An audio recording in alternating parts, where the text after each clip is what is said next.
मिथिला में राम खेलत होरी, मिथिला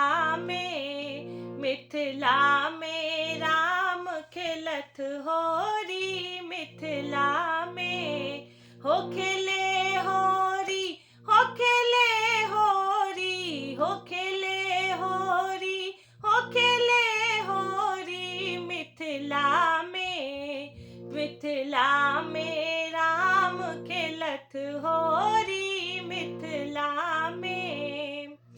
किनका हाथ कनक पिचकारी, किनका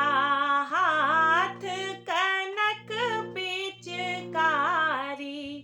किनका हाथ अबीर झोरी, हो किनका हाथ अबीर झोरी, मिथिला में राम खेले होरी, मिथिला में राम खेले होरी, मिथिला में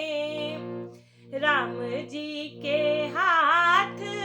कनक पिचकारी, राम जी के हाथ कनक पिचकारी, सीता हाथ अबीर झोरी, हो सीता हाथ अबीर झोरी, मिथिला में राम खेले होरी,